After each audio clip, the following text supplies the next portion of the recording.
Alrighty tighty folks, this one's a little bit different. I have shop audio from the stream, and then I have a little bit of voiceover audio like I'm doing right now for the cabin air filter housing repair on the 99 Volkswagen Passat that is owned by my roommate. So why don't we just jump right in, and past me will explain what we are doing. Behind me, you might notice my roommate's 1999 Volkswagen Passat. I call it a fat Jetta.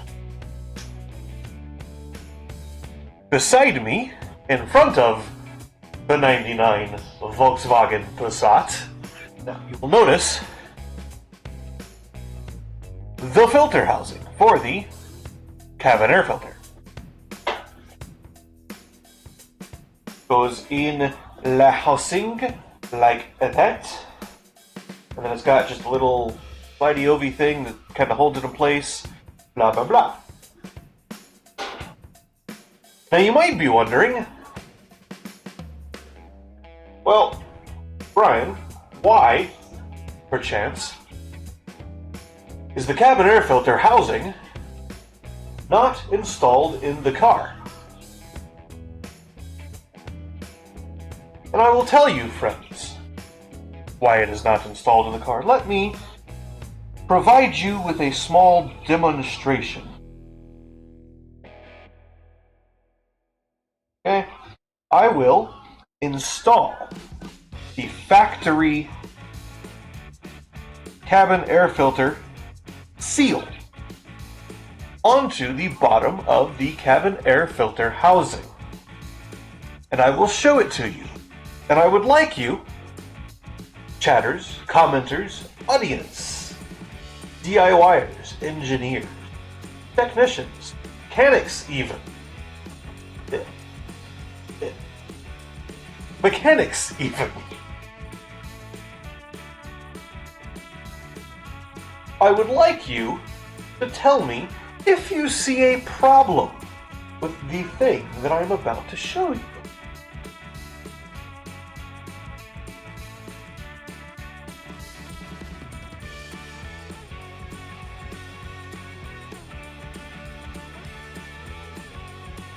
This seal is supposed to have an adhesive backing that adheres it to the bottom of the cabin air filter housing.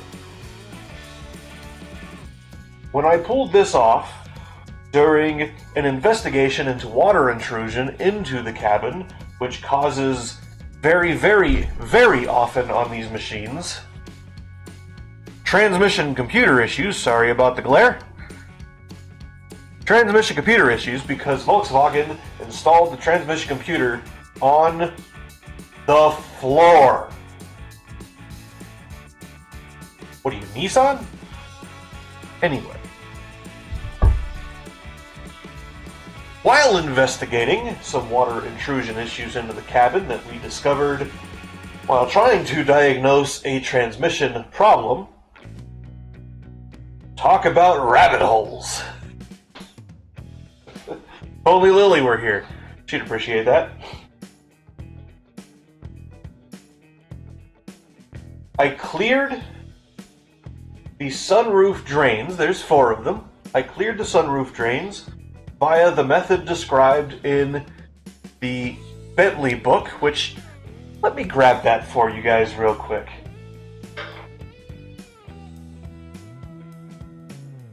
For cleaning, a locally manufactured tool made from a speedometer cable approximately 2.5 meters, I don't know why they put 2,500 millimeters, is recommended.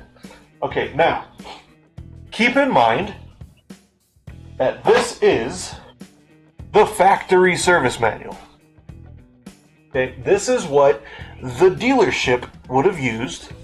This car was brand new to effect repair. Well, if they needed reference material, this is what they would have used. There you go. Bentley Publishers.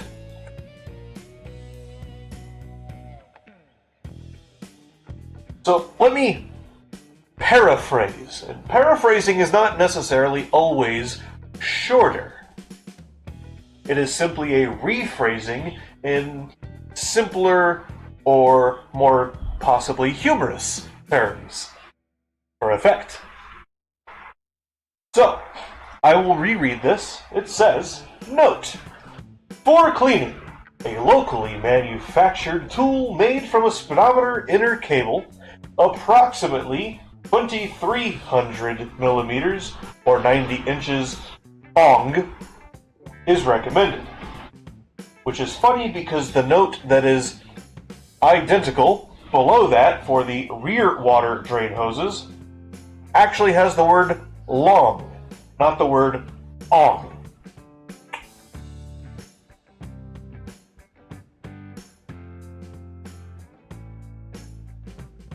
So let me rephrase this for you guys.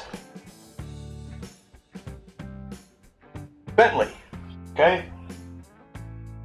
German engineering. I like German engineering for many, many things. Electronics.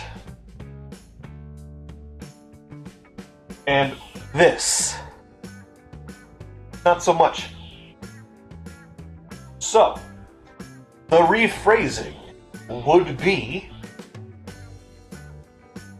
y'all go down there, one of them there local parts store like Joe Riley's, right those on one of them there guys, and you gonna pick you up some one of them there old speedo cables, okay? Speedometer cables. You gonna get yourself one of them. You gonna take, you're gonna chop it up a little bit. You gonna measure it, make sure it's about 90 inches or so. Then y'all gonna take it, you're gonna put it in a drill, okay? You're gonna thread it down in there in that hose there, and you're gonna and there you go, job good.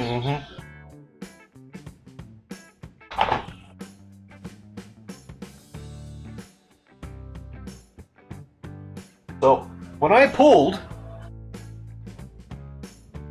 the cabin air filter housing off of the vehicle behind me, this is the sight that I was met with. Keeping in mind that A, the seal appears to be quite old, probably from 1998 when the machine was manufactured. Which tells me they assembled it wrong in the first place. Okay, that is item number 1. Item number B is that you might notice, beside the sealing surface, there is but another surface. Well, that's odd. That's quite strange. I wonder what that could be for. I'm not sure where it has gone. Probably in the trash at this point. But there are not one, nay, but 2 seals to seal the cabin air filter. One that seals the cabin air filter housing to the body of the car, i.e. the firewall, as it were, and a second seal to seal the HVAC box to the filter housing.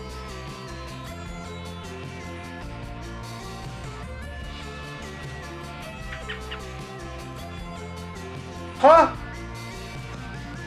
So there was this foam rubber seal that was attached, incorrectly installed, and not actually ever sealing.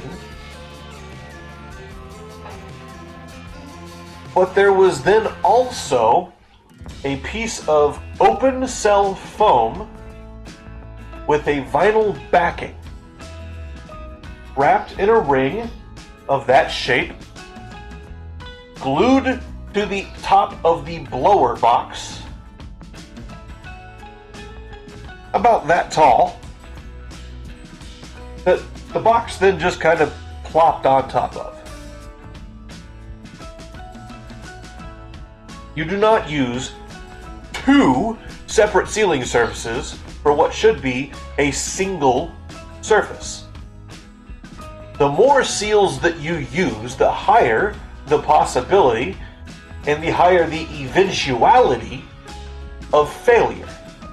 Okay? Inside the hull and the body, this is the region that must be sealed. You can see the lip of the HVAC box there where the old seal was. I have not yet cleaned it off. You can see here I have not removed the old seal bits that were glued to the HVAC box quite yet. Zoom in, get a little bit closer of a picture, even with the high ISO and not very good camera. But there it is.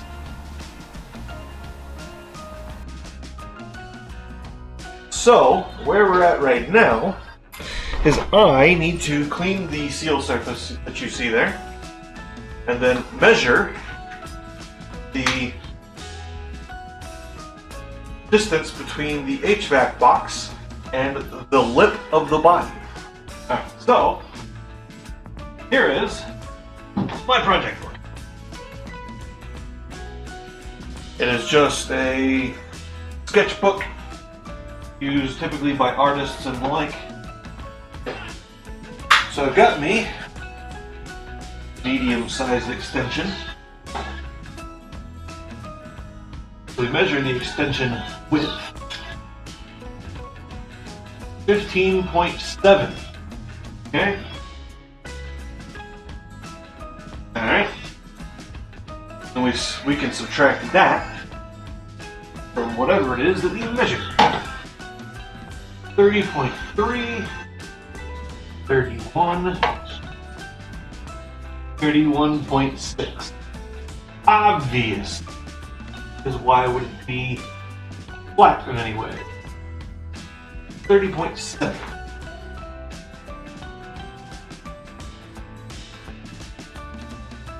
31.4. Given that there is not that much room for the filter housing to move in and out, and there's something in here that keeps that from going on smoothly and easily. I have no idea what that is. These are actually quite interesting. We got a bunch of these. You'll see this one has 2 large holes. This one has 3 large holes, 4 large holes, etc., etc. So, what this is, you have 20, I believe that it means, the dash means 0, if I remember correctly. So, 20, 22, 2 dots, 24, 4 dots, 26, 6 dots, 28 for 8 dots. You don't have in between those, but if it's bigger than one and smaller than another, it's in between the two, easy peasy. So it's bigger than 40, which means I'll need to start with the 40. Alright, so let's start with just 40. What? Oh yeah. So if we take and we put this beyond the radius, those aren't flat. I don't know if you can see, take my word for it. Then come over here. Those are not flat. I did this once before. I measured this radius. I don't remember what it is. Oh, that's very close.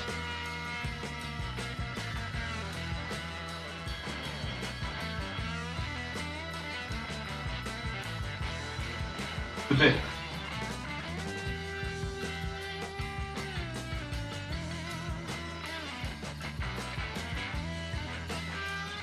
Okay, so 30, 31 mil. 32 mil is too big. 30 mil is too small. Gotta be 31 mil.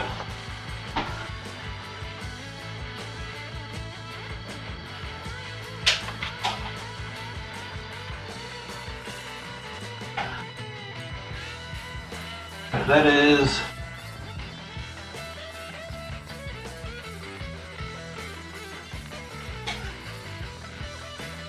that even what? Find out when I measure the other way, won't we? So there,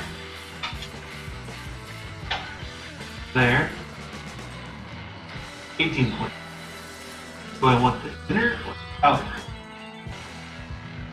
Because it doesn't matter. Go enter. 18.5.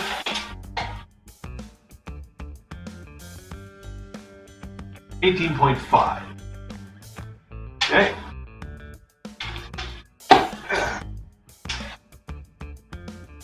Long side is 18.5 centimeters.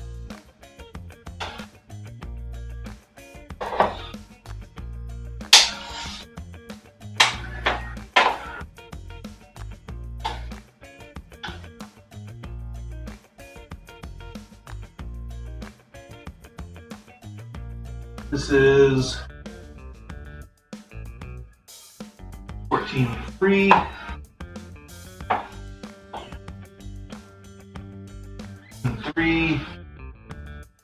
14.3.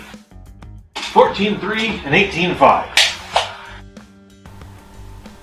And here we are some months later, getting ready to install, finally, the ABS adapter plate that I designed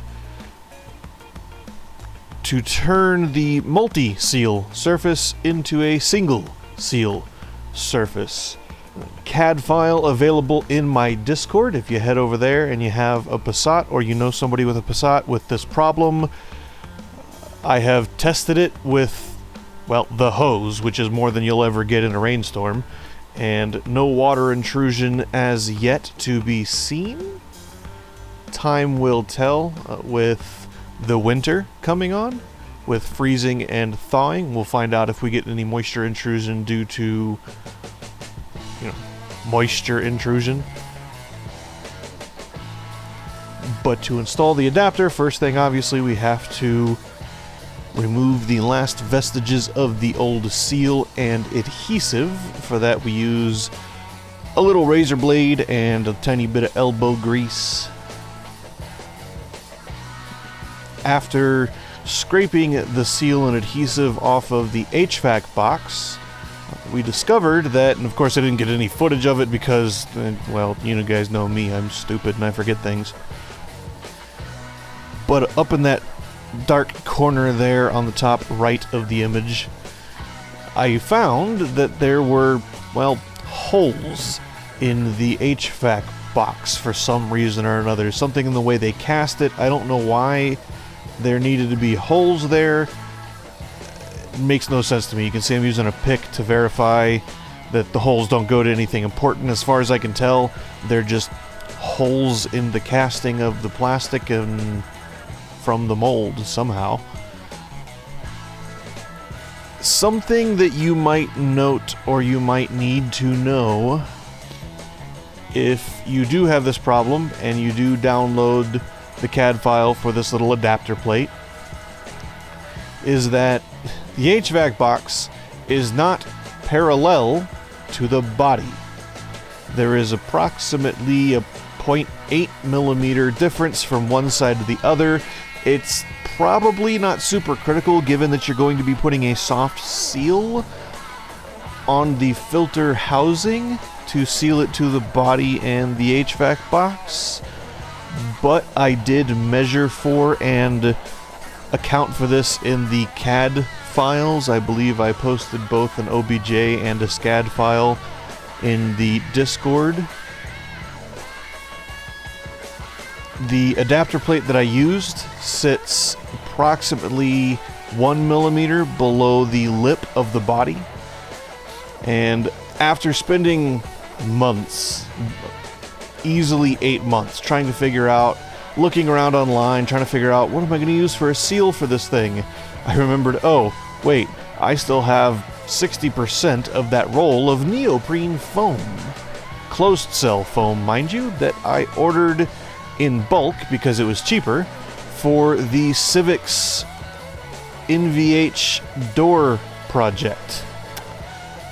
So we're just going to use that. I also used, this is just some siding adhesive that I grabbed from Floam Depot or Lowe's Riley or wherever. It's not really critical. You want it to be something that is designed specifically for waterproofing, such that it is moisture resistant. On an automobile, typically you want something chemical resistant. Given where it sits, I don't know that that's entirely critical, but it could be very helpful. I don't believe this is chemical resistant, but it's a silicone base, so it should be. Any silicone sealant should be fine. I did put quite a lot of it on there. It was probably a good 1/4 inch bead. You can see it kind of oozed out a little bit. I had to do this because the HVAC box had holes in it. And here's me talking to the camera without the microphone because the audio was terrible and I had to delete it. But this is just showing you guys the cutting template for the seal. This file is also in the Discord in the CAD files channel. So if you want to do this fix, this update, this repair on your Volkswagen B5.5, you will want to grab both of these files. The cutting template is a little bit oversized intentionally so that you can compress the seal into the groove and it will not move around over time. I did this intentionally because you don't want the seal doing what it did the first time on this particular vehicle, where it dislodged itself from the housing prior to installation. So we made this cutting template. It's just ABS because that's what I had loaded in the printer. It is some thickness that is thick enough that it won't break when you're handling it, but thin enough that you don't spend 60 hours printing it, is all it is. And I think I did it at like 10% infill. It's small and thin and flimsy, and as long as you don't twist it in half, you should be good to go.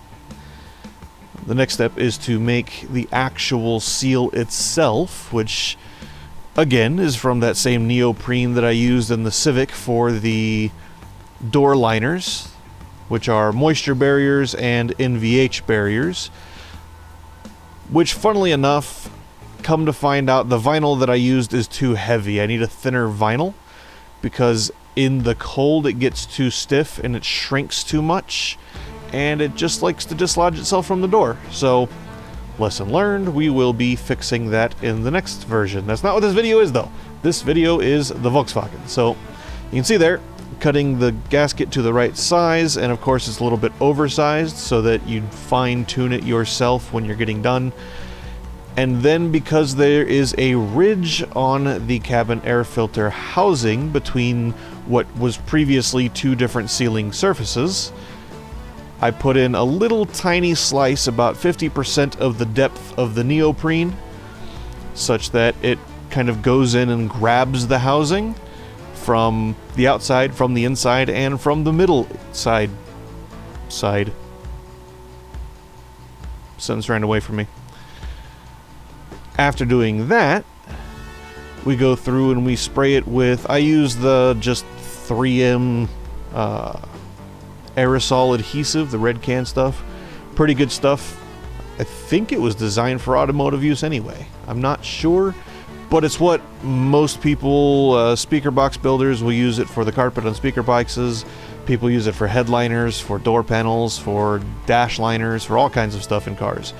So I use the cutting template to press down on the seal so that we can make sure the adhesive sets correctly. Held it down for 3 or 4 minutes, enough for the adhesive to set initially, since we don't need a whole lot of strength. It's just going upside down and then getting pressed onto the body and the HVAC box. And after that has set correctly and it does not come off under its own weight, i.e. via gravity, we then install the cabin air filter housing back onto the car, which is half underneath the windshield. For whatever reason Volkswagen decided they needed to do that. It is what it are, I guess. Simple enough. 3 bolts, well, 3 nuts. All 3 of them are 10 mil heads, and a short socket and a 1/4 inch ratchet will get you those tightened down. You don't want to over tighten them because they're holding plastic, but you put them down, I think I put them down about 16 foot-pounds or so. No idea what that is in Newton meters. I'm too lazy to do the conversion. So you guys have fun with that.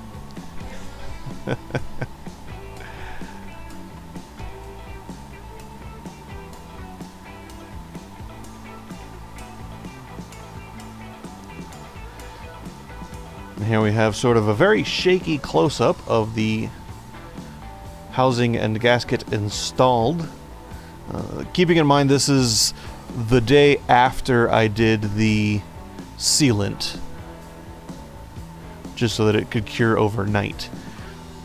I then checked the play and the housing and tried to move the filter around by finger, and it was all good. And you'll notice our cabin air filter has a flow direction designator. You want to make sure you pay attention to that.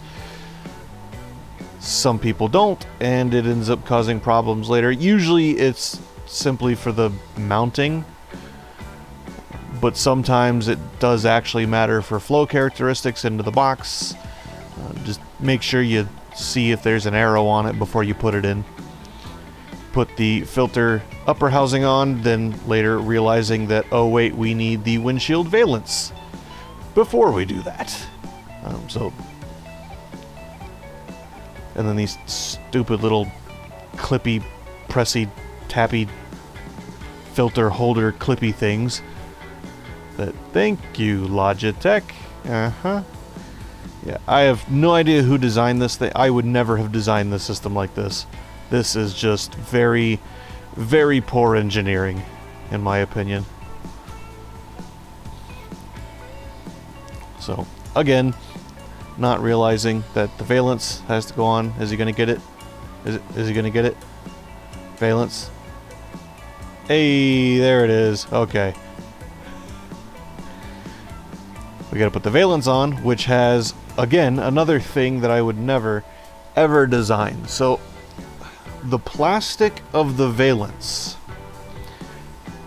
gets kind of interference fitted into a steel, I'm not even sure what you'd call it. It's a groovy, clippy thingy that runs all along the entire bottom of the windshield.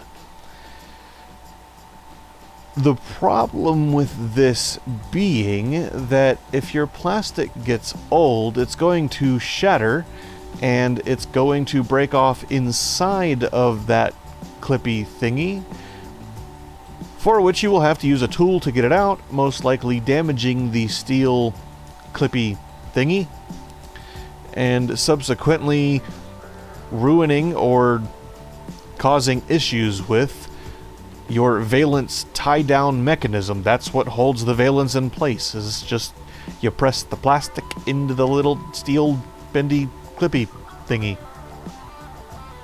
It's not great. Most of this area on this car is quite poorly designed, honestly. Again, I love German metal. German metal is great. They machine things to amazing tolerances, and the engine's internals will last forever. You can pour sand into this engine and it'll probably still run. Plastics and electrics and other things of that nature, don't trust the Germans' electrical system. If I've said it once, I've said it 1,000 times. And fingers crossed to make sure that I set the wiper arms on the wiper driver posts in the correct fashion the first go around. Did he do it? Did he do it? Oh, he's only gone and done it. All right. After putting all the plastics back on, we do the last few final checks, make sure all our clips and our odds and our ends are in place and secure, and everything's going to be fine. And then we start the car up and we pull the car out. And job's a good one.